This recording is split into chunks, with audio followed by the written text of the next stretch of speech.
Share மார்க்கெட்லேயோ அல்லது mutual ஃபண்ட்லேயோ ஒரு லாபம் சம்பாரிச்சோம்னா எவ்வளவு டாக்ஸ் கட்டணும், எப்படி கட்டணும் அப்படிங்கிறத நம்ம பார்க்க போகிறோம்.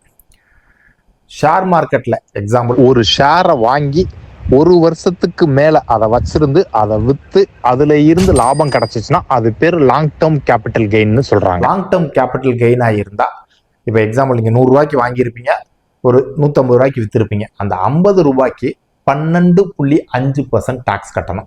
இதே மாதிரி உங்களோட total long term capital gain ஒரு வருஷத்துல 1,25,000 ரூபாய்க்கு மேல போச்சுன்னா தான் நீங்க 12.5% கட்டணும்.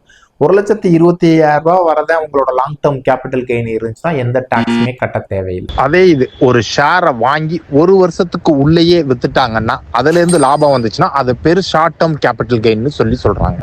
அந்த கெயினுக்கு யூஸ்வலா 20% டாக்ஸ் கட்ட சொல்றாங்க. அதே மாதிரி முன்னாடிலாம் எப்படி இருந்துச்சுன்னா, லாங் டேர்ம் கேபிட்டல் கெயினுக்கு செக்யூரிட்டி டிரான்சாக்ஷன் டாக்ஸ் கட்டி அது போக ரெக்கக்னைஸ்டு ஸ்டாக் எக்ஸ்சேஞ்ச் வழியில கிராஸ் ஆயிருச்சுன்னா டாக்ஸ் எதுவுமே பே பண்ண வேணாம்னு சொல்லியிருந்தாங்க. அதனால முன்னாடி பார்த்தீங்கன்னா நிறைய பேர் ஷேர் மார்க்கெட்ல இன்வெஸ்ட் பண்ணி வச்சிருந்திருப்பாங்க. இப்போ 2018க்கு அப்புறம் அந்த ப்ரொவிஷனை எடுத்துட்டாங்க. அதனால லாங் டேர்ம் கேபிட்டல் கெயின் 1.25 லட்சம் வரை இருந்துச்சுன்னா வருஷத்துக்கு டாக்ஸ் பே பண்ண வேண்டாம். அதுக்கு மேல போச்சுன்னா 12.5% கட்டுறது மாதிரி தான் இருக்கும். இதுதான் இன்னைக்கு லாங் டேர்ம்னாலும் சரி, ஷார்ட் டேர்ம்னாலும் சரி, மியூச்சுவல் ஃபண்ட்னாலும் சரி, ப்ரொவிஷன் எல்லாமே சேமாக தான் இருக்குது.